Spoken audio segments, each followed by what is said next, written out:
Alright everyone, another stage of grief has been achieved by the TDS sufferers in parts of the legacy media. Link in the description, archived of course. This is pure bargaining stage right here. The idea is if Nikki Haley wants to do the right thing, she can help Joe Biden and tell her voters that they need to stop Donald Trump. That's, not going to happen. You see, Nikki Haley still believes she has a political future. She stayed in long enough to prove to me she actually was serious the entire time. She actually is slightly delusional. Trying to sabotage Trump would not be a good career move, unless she intended to try to run as a Democrat. The problem is that a lot of her views would still be unpalatable to Democrats. I realize she's not a friend of the Second Amendment. She's clearly not a friend of closing the border, and she's not a fan of protecting children, so she would fall in line with the far left on those views mainly. It's probably better to be a neoliberal than a leftist if you want to seek national office, by the way, within the Democratic context. That being said, she's not anti-gun enough. She does still believe in corporatism. I realize that the neolibs do embrace that, but they don't do it openly like Nikki Haley does. Getting all the Koch brother money probably wouldn't help her in such a campaign either. So she's going to persist as a Republican, most likely. She's much more likely to simply stand back, stand out of the fray completely, and say, well, I don't care if Donald Trump wins or not. I'm not going to bother influencing the race one way or the other, because she's in a unique position. Imagine Trump wins.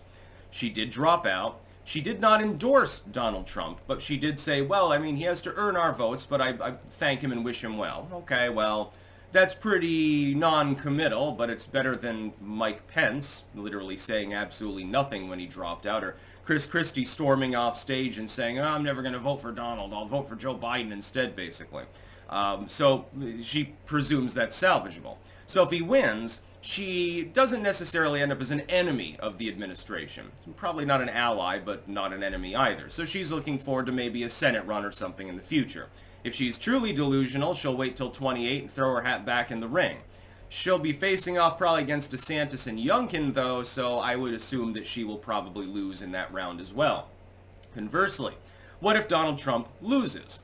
She can say, well, you know, I warned you. I told you that he couldn't win, and nobody wanted to listen to me, so I'm in for 28. I was right, 2028. That would basically be her de facto slogan. I was right and I have a vagina. That'd be Nikki Haley's selling points. She doesn't have many others. She can simply stand back and let things play out. She is young enough so she can presumptively run again. I don't think that she'll ever be elected to another office again. I don't think that that's likely to happen. All the big donor money didn't really help her to break through. There never really was a surge in Nikki Haley momentum.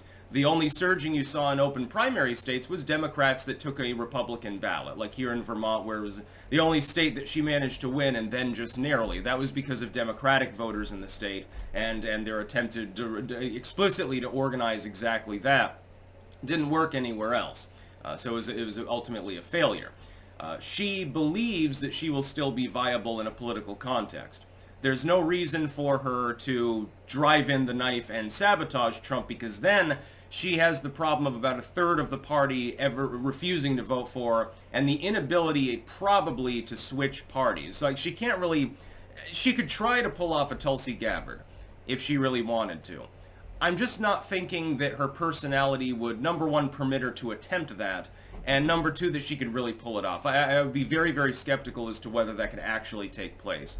Since she's an egotist, like many politicians tend to be, and since she clearly looks forward to the future and thinks she'll still be able to run for something, she doesn't want to alienate Trump too much. So this is nothing more than bargaining.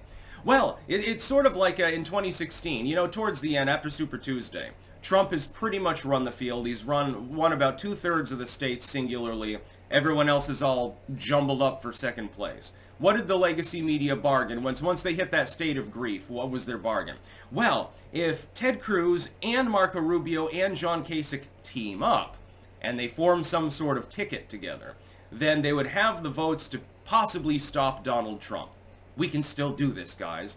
Well, it never happened. It was never going to materialize. There was never any possibility that Kasich especially was going to sign on to a ticket in which he wasn't the person that was running explicitly.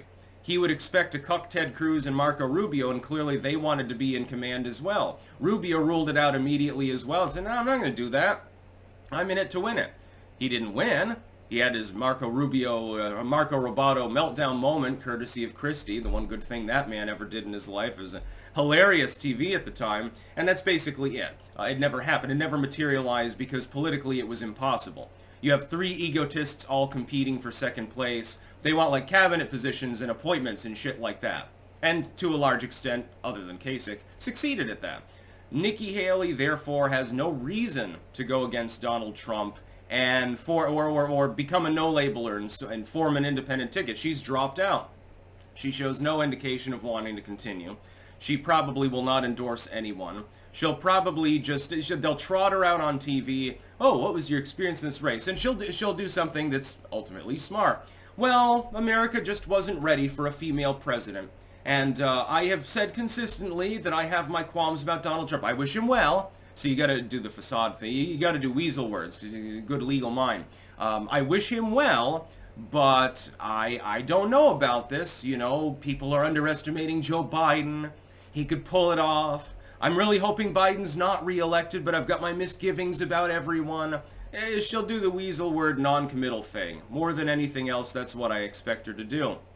That's the only posture she can take at this point that brings any form of political viability in the future. But she lost in her own home state by a large enough margin that I don't think that's possible either.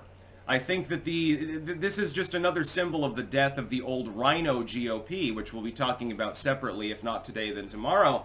Nikki Haley is a symbol of the Bush-era Republican Party. Well, they're not going to team up explicitly with MAGA, that's for sure. But that doesn't mean that they become partisan Democrats. They could, but a lot of people are locked in partisan politic thinking, so they don't even care about the issues and the ideology. They only care about what letters after a person's name. And much like it's difficult to convince people that Tulsi Gabbard has genuinely had a change of heart, she's gotten rid of the anti-gun rhetoric. She says, you know, I've seen the light, and she does her fucking podcast, goes on with Tucker and shit like that.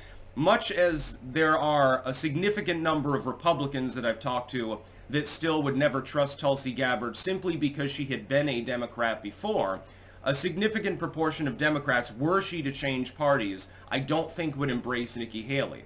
And I don't know if she has the strategic intelligence to understand the concept, so maybe I'll be completely wrong and she does switch parties or mount an independent run.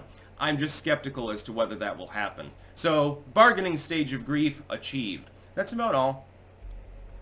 Peace out.